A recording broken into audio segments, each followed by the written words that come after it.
Ya, tadi pagi sebelum ibadah mulai di pusat, saya ngobrol sama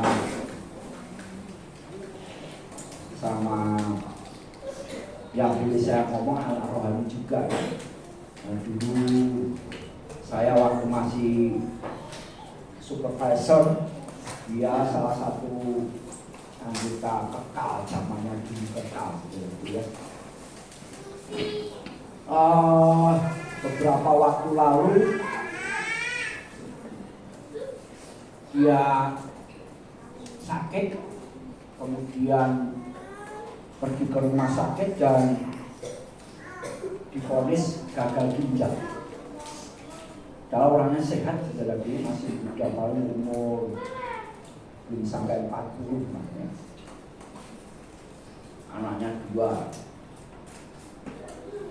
Sempat shock juga saudaraku ya, vonis ginjal, dan waktu dicek lab itu mengerikan sekali.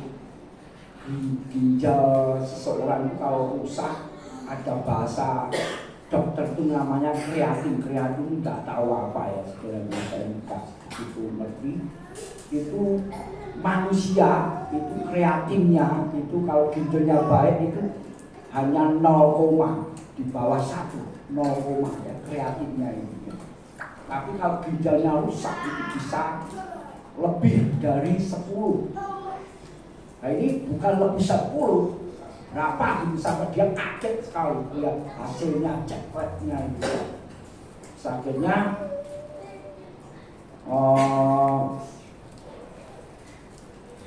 diobati dengan namanya sudah cuci darah.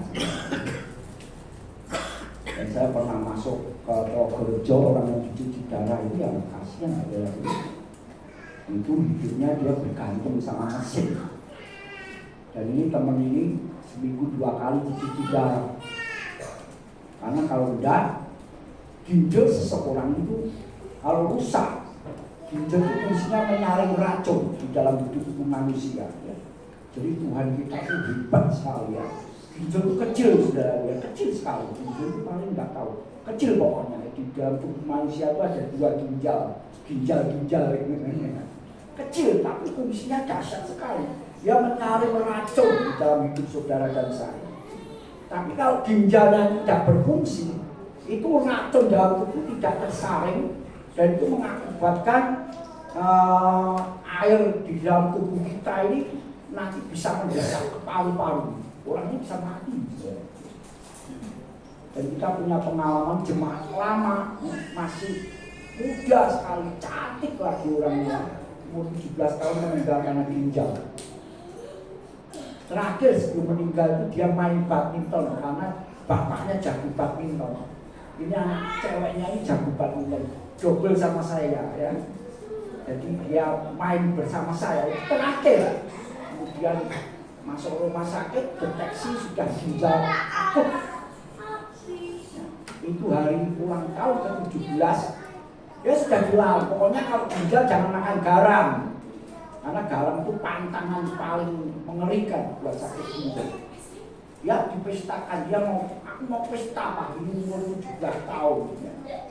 Pesta, makan sembarangan, habis pulang pesta langsung koek bawa rumah sakit. Besok saya ke rumah kaget saja. Itu orang yang mungkin ya lebih gemuk dia, Asia itu lah orangnya ya. Rumah kaget, badannya bengkak semua, bengkak dari muka sampai kaki. Cantiknya hilang, kan ada keturunan.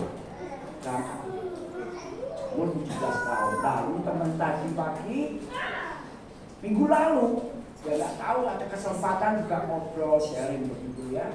Kemudian tadi pagi sebelum ibadah saya duduk, saya sharing sama dia ya, cerita banyak begitu ya. Tapi inti yang kita bicarakan adalah bagaimana ya ribut sendiri anak-anak sekarang ya. Ini yang kita bicarakan adalah bagaimana perjalanan kita mengikut Tuhan. Ya dari omongan itu paling tidak dia ngomong ya harapannya Al ini cuma mujizat kok. Ya. Karena kalau sudah cuci darah sampai seminggu 2 kali waktu alamat itu ginjalnya sudah pasti rusak dan tidak bisa dipulihkan kecuali memang mujizat. Dan itu tergantung tubuhnya kuat atau tidak, begitu aja. Kalau tubuhnya kuat, dia akan bertahan. Ya, saya melihat teman tetangga saya itu tentara dan dia cuma kena ginjal, dia bertahan 7 tahun. Hidup, tapi tiap minggu 2 kali dia cuci darah. Lama-lama nanti kulitnya jadi hitam, rusak semua, sel-selnya rusak tubuh manusia. Jemaat kita sudah meninggal dulu Pak Hendrik namanya ya. Pak Hendrik juga gagal ginjal dan itu bertahan paling 1 tahun lebih. Dia cuci darah tiap minggu 2 kali, lama-lama kulitnya jadi hitam. Fungsi-fungsi di dalam dirinya tidak tahan, meninggal. Nah, titik akhir dari pembicaraan tadi adalah mujizat.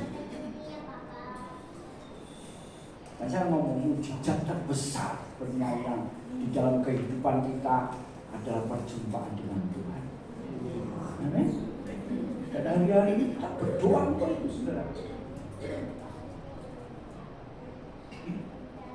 Terjadi mujizat atau tidak itu tidak penting. Yang penting aku dalam perjalanan ini mengalami mujizat terbesar, yaitu ketemu dengan siapa pembuat mujizat. Ini penting sekali.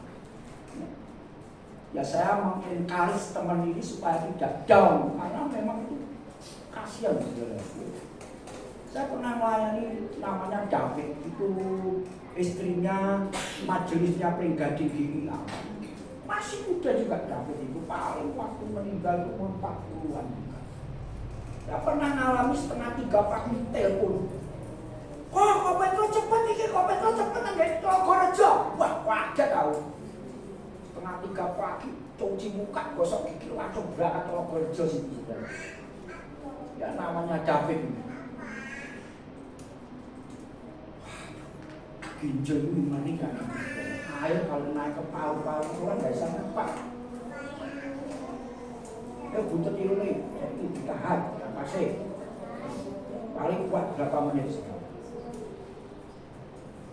Si David ini dirancangnya itu. Pakai oksigen nggak bisa. Tidak bisa napas. Karena airnya naik ke paru-paru. Itu jam setengah 3 pagi sampai jam 6 pagi sih sembahyang tak sini. Istrinya telepon sama Pak Pendeta Paul Moleki itu di KB juga yang di Surabaya sekarang udah meninggal. Telepon bahasa roh terus. Jam 6 pagi toko muntah sudah muntah darah sudah. Pakai baskom itu tapi darahnya itu kayak jus pepaya. Kurang aja susternya itu saya tanya, suster itu apa? Itu tadi habis minum jus katanya, kurang ajar itu susternya bohong saya. Itu darah yang keluar, darahnya sudah bening gitu. Habis keluar itu dia bisa bernafas. Hidup berapa tahun, setahun lebih setelah peristiwa dia meninggal juga sudah.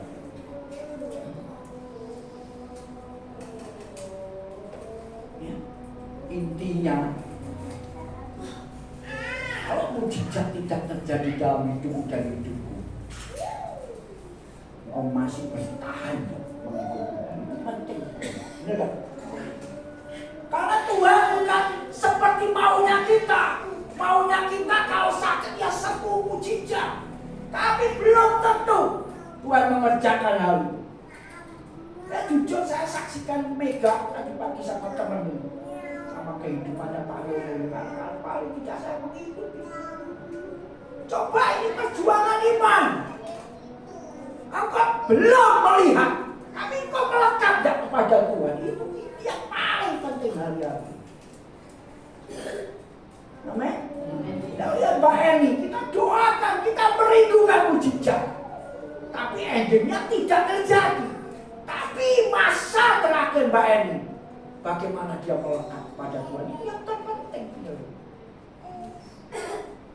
kemarin saya pergi sekilas mendengar ceritanya adiknya meninggal di Madiun. Dia sebelum meninggal dia ngomong sama Pak Pendetanya itu melihat rumahku, udah selesai. Didoakan langsung berangkat. Enak ya saudara. Dia kanker kakinya sampai dipotong. Pengen mujizat terjadi palma ngalamin. Tapi endingnya dia tidak mengalami kesembuhan. Tapi yang mengalami kesembuhan adalah rohnya, saudara. Melekat sama Tuhan. Ketika ending mau berangkat, Tuhan kasih tahu rumahmu sudah jadi. Keren gak saudara? Ini yang hari-hari kita perlu tanam di pikiran hati kita. Anugerah ini luar biasa. Kita ini diberi anugerah yang luar biasa sama Tuhan. Dan oleh anugerah ini supaya perjalanan hidup kita mengalami tantangan kayak apapun, saudara merindukan ketemu Tuhan. Amin. Ya. Satu lagi saya melayati kakaknya Erwin di Solo, namanya Susana. Di Jogja, di Solo ya, di Jogja. Ya. Itu luar biasa saudaraku. Saya dengar ceritanya Tuhan luar biasa. Ini seorang dokter dan dia nggak tahu. Dokter kok ya orang ngerti nak letaknya loro saudaraku, bener ya? Aneh menurut saya. Dia itu cepat sekali pakai 2 bulan aja. Dia tahu-tahu tidak mau makan gitu saja. Ya. Tidak mau makan, ini dokter loh saudara. Tahu-tahu tidak mau makan, terus dia periksa check up stadium 4 cancer. Dan yang luar biasa, di masa seperti itu dia melekat kepada Tuhan. Seminggu sebelum meninggal dia ngomong, rumahnya dihias, rumah kita dihias. Dia suruh itu suaminya untuk menghias rumahnya, rumah yang nyata ya. Dan sebelum dia meninggal, dia ngomong, Tuhan Yesus ngomong sama aku, rumahmu sudah jadi.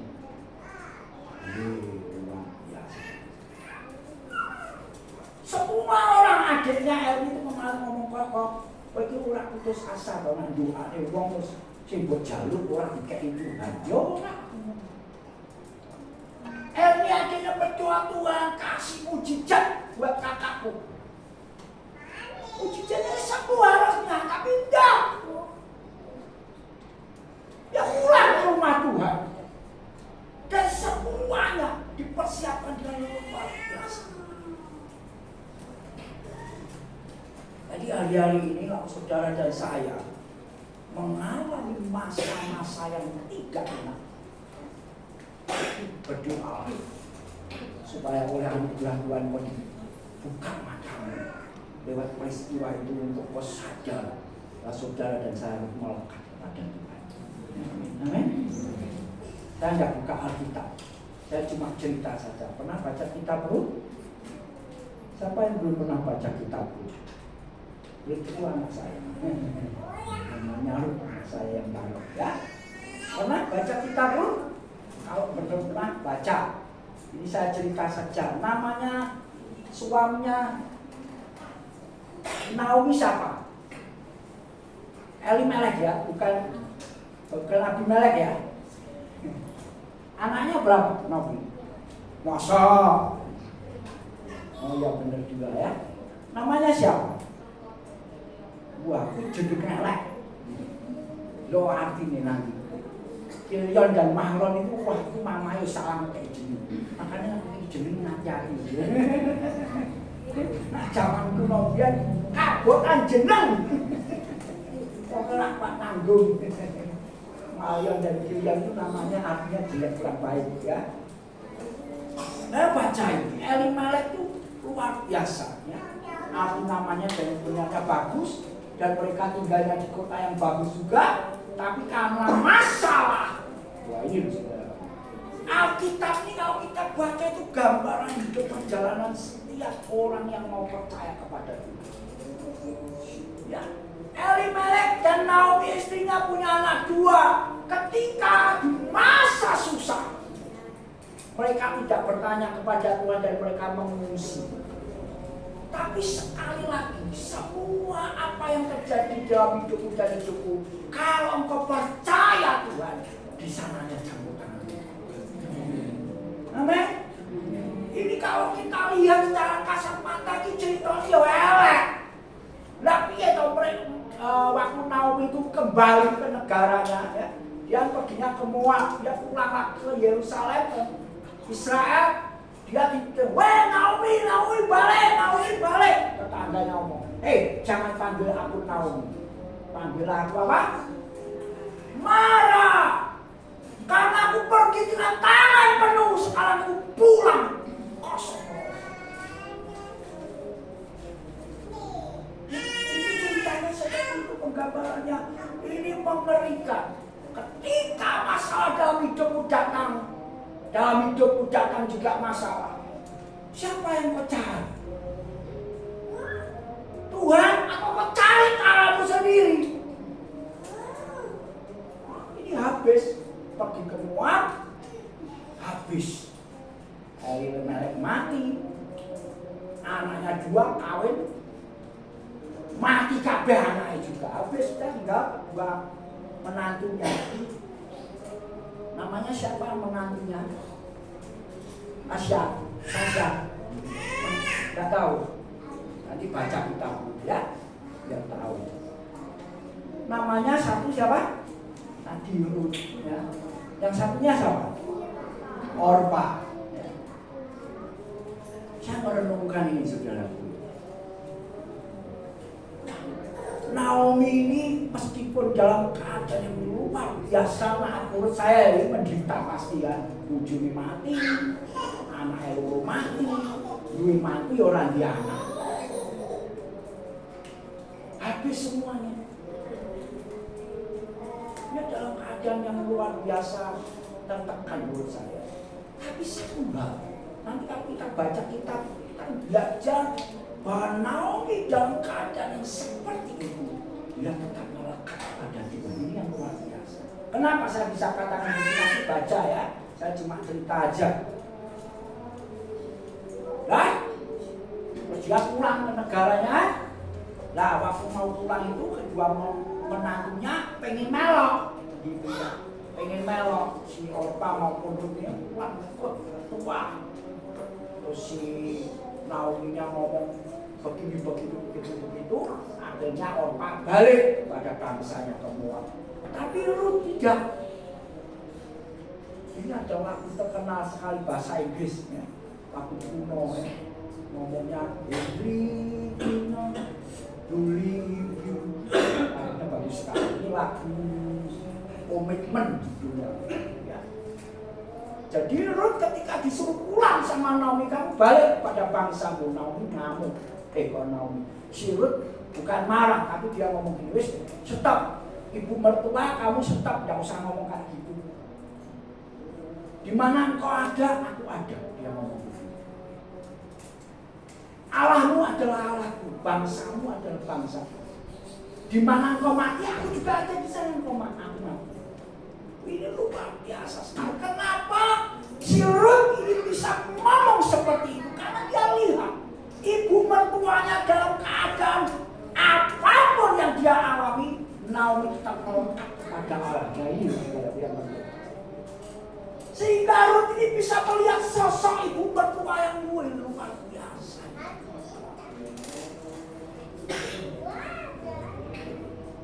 Sehingga dia ketika dibujuk sama Naomi, balik kamu. Kowe kok nak ngenteni aku pun kawin duwe anak ya mosok kowe ngenteni sampai anakmu gede, sampai dibujuk kayak gitu. Ya tapi enggak. Lu tetap melihat satu hal yang lain di dalam hidup mertuanya. Dan saudara tahu kisahnya Rut ini, ya ketika dia ikut, wah geger saudaraku. Saudara tahu Rut bangsa apa? Bangsa apa? Moab. Alkitab mencatat Allah itu ngomong begini sama bangsa ini. bangsa Moab tidak boleh menjadi pemimpin. Itu ketetapan Allah. Kenapa? Saudara tahu sejarah bangsa Moab? Nenek moyangnya Moab siapa?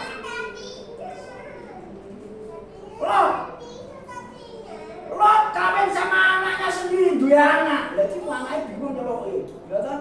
Bapaknya bingung. Bapaknya sapa iki? Bapak dua anak, anaknya kawin mbek bapaknya terus dua anak. Itu apa? Nenek moyangnya bangsa Moab itu adalah anak dari piye nyebutnya? Lot punya anak, anaknya kawin mbek bapaknya terus dua anak.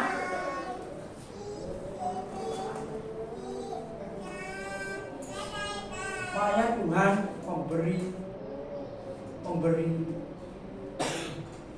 memberi keputusan Moab tidak bisa masuk jemaat. Seperti saudara, betul tidak? Saudara dan saya ini tidak layak masuk saja itu. Benar apa enggak? Lalu brengsek kita ini. Tapi karena kasih karunia Tuhan Yesus, saudara dan saya masuk dalam kerajaan. Ini anugerah terbesar. Amin. Kenapa Rut bisa masuk ke dalam? Kalau saudara baca di dalam perjanjian baru itu menurun, termasuk silsilahnya sampai Yesus datang. Ya, karena dari Rut punya anak Kis. Abed Nego dulu ya. Obed Nego apa Obed punya anak Kis punya anak Daud. Bayangin, ini bangsa itu tersingkirkan. Tapi karena dia melihat sosok ibu mertua yang luar biasa, dia jatuh cinta pada Allah bangsa Israel. Hari-hari ini, yuk kita belajar dari kisah ini supaya hari-hari ini engkau yang sudah diterima oleh Tuhan apa adanya karena harus engkau harus belajar untuk berjalan semakin mengenal Tuhan. Amin. Kalau Rut itu melihat dari sosok Naomi, hari-hari ini saudara ya beberapa minggu lalu saya sharing tentang kita ini banyak saksi dan kita ikut perubahan dan kita melakukannya dengan memandang kepada Yesus.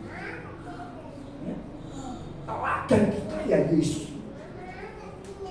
Jadi hari-hari ini kalau hidupmu dan hidupmu semakin rindu melekat kepada Yesus dalam melihat hal yang luar biasa dalam hidup. Amin. Ini harus terjadi sebenarnya. Nah, di dalam perjalanan kita ini, ya kita ini seperti saya pernah cerita kalau pergi ke ICU, dalam mesti lihat monitor, ya, monitor oksigen kita, terus monitor jantung kita, ya, jantung kita itu mesti dia naik turun, ya.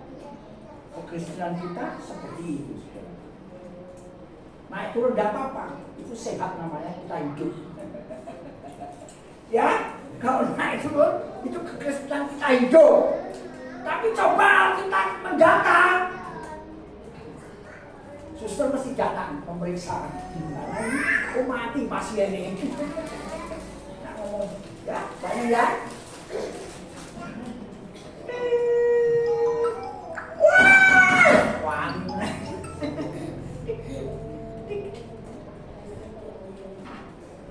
Tandanya Kristen kita masih hidup. Hati-hati kalau kita sudah mendaftar itu alamat. Mas Kristen yang ini baik. Nah, ini Alkitab tadi saya bahas yang kedua ini ya. Saudara pernah kita baca kitab Nehemia? Ya, Nehemia itu siapa? Nehemia, Alkitab mengatakan apa? Nehemia itu orang penting, saudara-saudara. Saya tertarik, Nehemia ini kalau saudara baca pasal 3-nya khususnya ya. Dia ada berkabar. Wah, Yerusalem hancurnya nangis. Nangis Tuhan, Yerusalem hancur. Dan dia ada di negara kafir, si Nehemia ini. Tapi dia orang penting di istana orang kafir. Dia berdoa, dia izin pulang ke negara dan diizinkan oleh raja ya. Pulang. Jadi yang luar biasa yang saudara harus contoh, mencontoh Nehemia. Di Alkitab dikatakan Nehemia selama 3 hari. Dia tiap malam keluar. Nah, kerjanya meninjau semua kerusakan yang ada di Yerusalem. Dia tidak ngomong siapa-siapa. Dia lakukan itu dengan diam-diam. Dia meneliti bagian mana saja yang rusak di Yerusalem. Dan setelah semuanya didata sama dia, ditulis semua, dia pulang mengumpulkan pembesar-pembesar Israel waktu itu yang ada di situ. Yuk kita bangun. Ini satu kisah yang menarik yang terjadi dalam hidupmu dan hidupku. Ketika kau sudah seperti Rut, perempuan Moab yang tersingkirkan dan kau menerima anugerah. Dan oleh anugerah itu perjalanan kita masih berjalan sebelum kita mati. Dalam perjalanan kadang kita abdon, tidak apa-apa. Tapi yang penting lakukan seperti Nehemia. Tiap hari dalam mesti meneliti hidup. Saat teduh itu kenapa diajarkan di dalam Kristen? Sebenarnya saat teduh itu bukan hanya saudara baca Alkitab berdoa aja. Ini saudara belajar untuk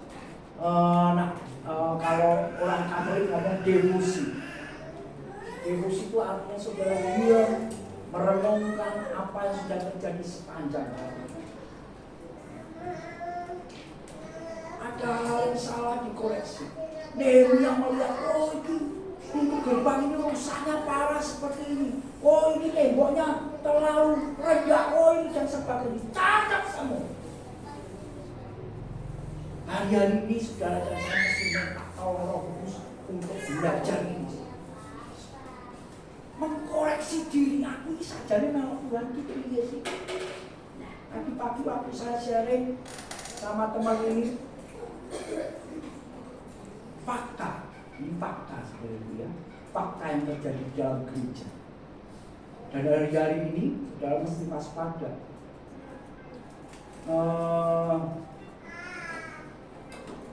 Ada hamba-hamba Tuhan tertentu itu ya sudah diingatkan sebenarnya ya, mengajarkan namanya hyper grace. Pokoknya semua itu anugerah. Saudara sampai nak hidup itu sih ngawur tadi. Sampai nak hidup ini karena semua kan anugerahnya betul. Tapi saudara perlu hidup dalam pertobatan enggak? Perlu enggak? Kalau ini enggak, pokoknya semua anugerah Tuhan melaku wae. Masalah ya semua melaku wae. Wah, bahaya dia. Dan ini hari-hari sedang terjadi seperti ini. Kadang untuk dilewat pengajarannya ya. Satu lagi hamba Tuhan yang mengajarkan waktu dilewat juga. Jadi hari-hari ini kita mesti banyak devosi. Duduk diam, melihat dirimu masing-masing. Dan oleh anugerah Tuhan, engkau berkata Tuhan aku mau bertobat.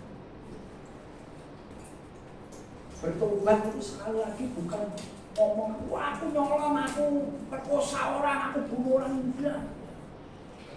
Alkitab itu mengatakan gini, dosa itu bahasa aslinya hamartia.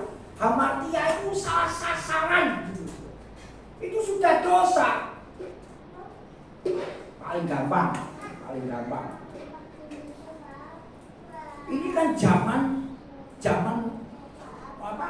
Teknologi luar biasa sekali. Terus ini di Jerman yang kemarin terjadi itu peristiwanya ya. Gereja orang pendetanya saya. Oh enak dong. Di TV cok. Itu ibadah. Sudah hati-hati loh.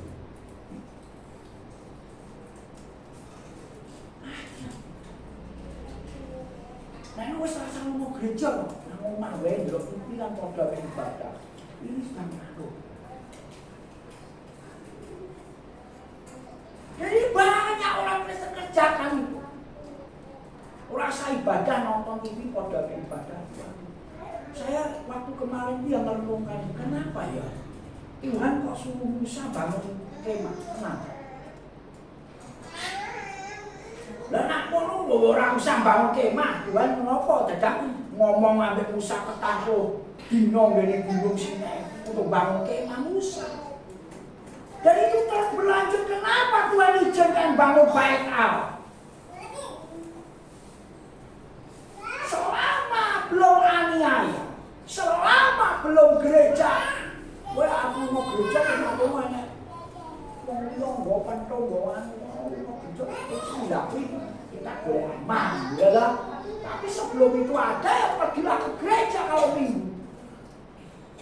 Jangan jadikan alasan online kan ibadah, bukan.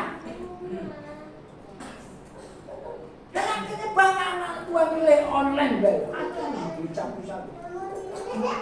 Dia nggak ditanya, gue nana ngomong online. Aku narasinya pindah channel, wah kurang ajian banget. Cuma akal. Orang seneng pindah channel. Mau narasinya channel itu pindah channel ya om. Wah gereja, dia sebenarnya ibadahnya sampai pulang balik segala itu. Itu bukan ibadah, itu nonton, Tanamkan dalam hati pikiran kita ya. Selama belum ada aniaya dalam beribadah, wajib ya. Ini bukan urusan wajib atau tidak. Ini sebagai orang percaya kita mesti mengerti persis bahwa gereja itu ya harusnya begitu. Ya. Nah ini ngeri saudara. Kalau sudah kita tidak hati-hati, kita tidak punya waktu untuk duduk diam bersama Tuhan. Kalau tahu kita sudah sesat. Sekarang terjadi yang aduh Tuhan, pipi Tuhan. Ya, barusan kemarin Sabtu itu kita berdoa hanya 3 orang koin, saya sama Agung. Habis berdoa kita sharing, iya hari ini akan terjadi kegoncangan dalam gereja. Karena pengajaran. Nah, nanti kalau pengajarannya halus tapi menyesatkan banyak. Terus nanti kalau muncul Mesias palsu yang bisa buat mujizat, bagian nanti akan keluar.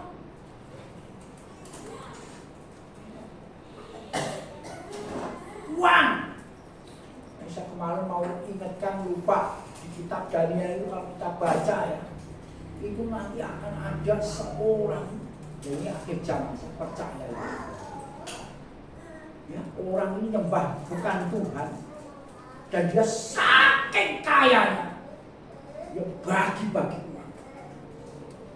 Iya Mbak Nim, oke, rumah gerejaku, balik amplop buka, wah 1 juta ini. Ada apa titik? Uangnya 1 juta, pas dibutuh, wah Tuhan jawab doa gimana? Bisa nggak kayak gitu? Bisanya kita tulis tuh. Dan saya waktu banyak Tuhan ini akan ada zaman seperti ini. Makanya kemarin yuk berapa tahun lalu heboh lah. Rumah gereja yang setia, ngono Avanza nang gereja, kayak pita, diundi, wah keren ya. Itu sudah terjadi, bukan akan terjadi, sudah terjadi. Alkitab harus digenapkan. Ya Rita? Rumah gereja mulai amplop 1 juta. Wah, kita seminggu lumayan loh. Sesasi deh kok seminggu.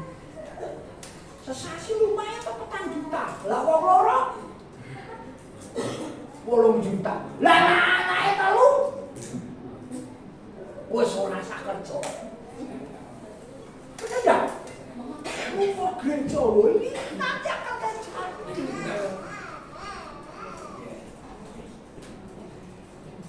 Jadi saya bayangkan Alkitab ini dengan detail menulis apa yang akan terjadi. Oleh sebab itu saudara dan saya beroleh anugerah Tuhan seperti cerita Rut beroleh anugerah Tuhan, jangan mesti seperti Nehemia. Amin. Gunakan waktu untuk devosi sama Tuhan. Tuhan tunjukkan jalan-jalan, tunjukkan jalan-jalan Tuhan pada hari-hari, supaya hatiku tambah melekat kepada Tuhan. Ya, manusia hati kita itu akan diketahui ketika ada ujian dalam hidup kita. Benar? Dan ini yang sedang terjadi. Sebenarnya saya mau cerita Daniel, waktunya 14. Nanti minggu depan cerita tentang Daniel. Amin. Dan kita berdoa. Bapak, kami sungguh bersyukur buat malam hari ini, buat kebenaran yang sudah kami dengar. Kami tahu persis bahwa hidup kami ini sudah beroleh anugerah luar biasa, yaitu kami boleh percaya kepada Yesus sebagai Tuhan dan Juru Selamat kami. Tapi dunia ini juga menyediakan hal-hal yang menarik setiap hati manusia. Dan kalau kami tidak waspada seperti Nehemia, Tuhan, kami boleh melatih diri kami untuk bersaat teduh, duduk diam di kakimu, mendengar Kau berbicara kepada kami. Kami mengkoreksi hidup kami dan kami mau bertobat tiap harinya, Tuhan. Supaya iman kami boleh dibangun dengan luar biasa. Tuhan tolong kami. Tuhan tolong kami. Tuhan tolong kami. Ini masa-masa yang luar biasa, di mana Kau mencurahkan anugerah-Mu dengan luar biasa.